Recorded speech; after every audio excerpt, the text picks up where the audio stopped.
Eu sou a Maíra, do terceiro ano do curso Técnico em Logística do IFTM Campus Patos de Minas, e eu vim apresentar minha pesquisa, orientada pelo doutor em História Luiz Fernando, sobre a análise do livro Como as Democracias Morrem e sua relação com o contexto político brasileiro. Inicialmente, eu vou introduzir a obra, ao qual foi a referência base para o desenvolvimento da minha pesquisa.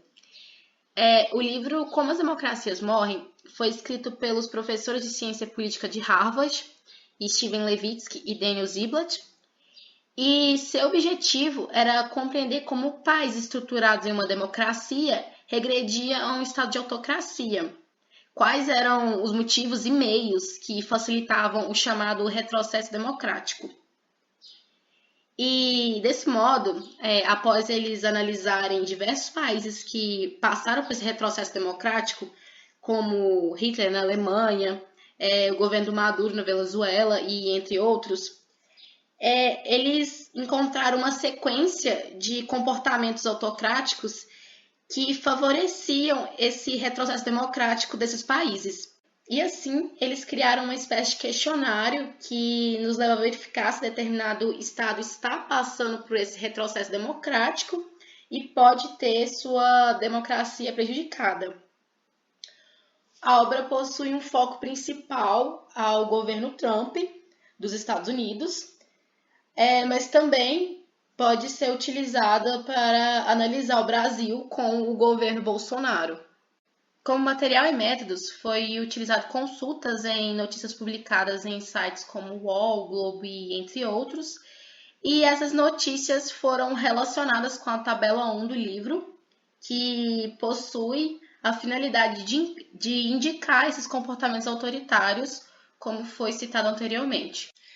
O livro vai chamar os partidos políticos de guardiões da democracia, porque, segundo o livro, os partidos vão funcionar como uma ferramenta de encontrar possíveis candidatos autocratas.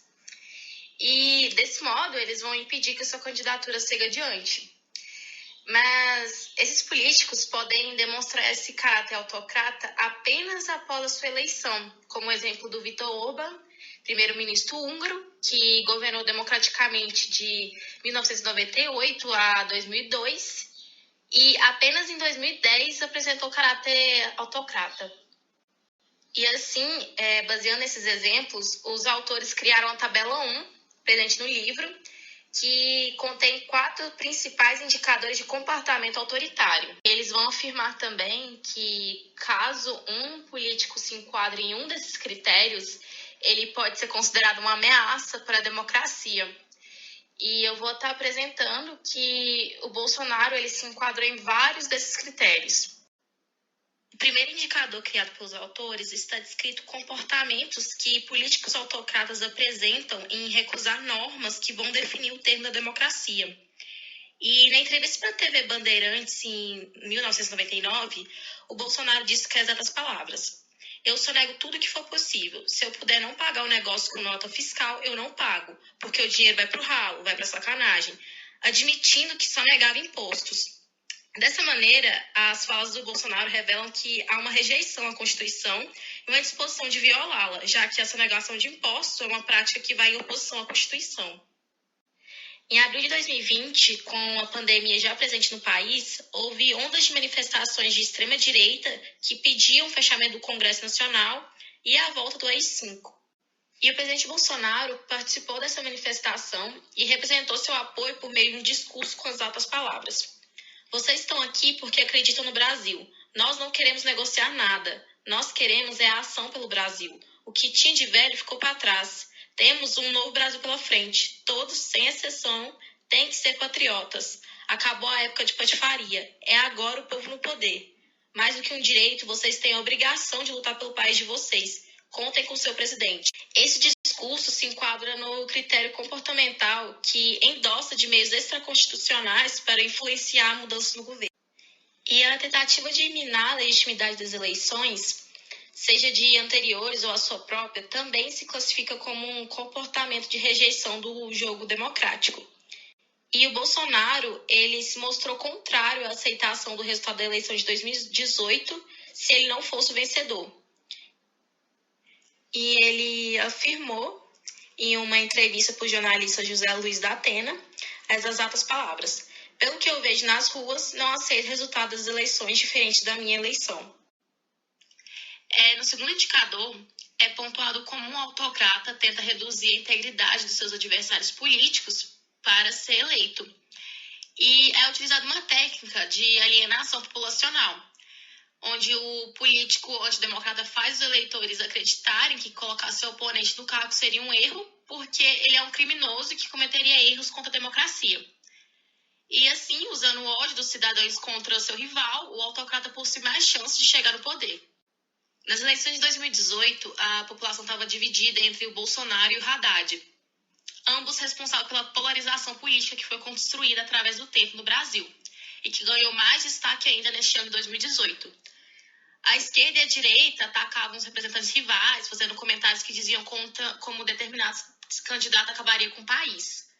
E assim, o Bolsonaro aproveitou o momento conflituoso e tentou deslegitimizar o partido rival, o PT, o qual o Haddad representava.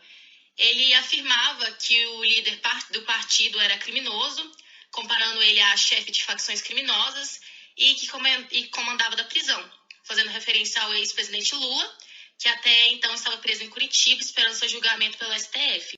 E essa fala vai se qualificar como uma tentativa de desqualificação na arena política. Já em 2016, anos antes da eleição, o Bolsonaro acusou o atual governo petista de estar preparando um ataque terrorista para manter o partido na presidência do país. E, novamente, pela primeira vez, ele descreveu o PT como uma facção criminosa e continuou a criticar Lula e seu posicionamento de esquerda, dizendo: o governo fará muito mais que o diabo para não deixar o poder, só não percebe quem não quer. E essa tendência de descrever seus rivais como inimigos, terroristas e pessoas que utilizam métodos ilegais para se elegerem é vista constantemente nas frases do Bolsonaro, colocando-os como uma ameaça que necessita ser neutralizada. E esse hábito se configura também como uma tentativa de negar a legitimidade de seus adversários. O terceiro indicativo vai referir sobre políticos que têm a tendência de ignorar ou incentivar sinais de hostilidade partindo de movimentos sociais.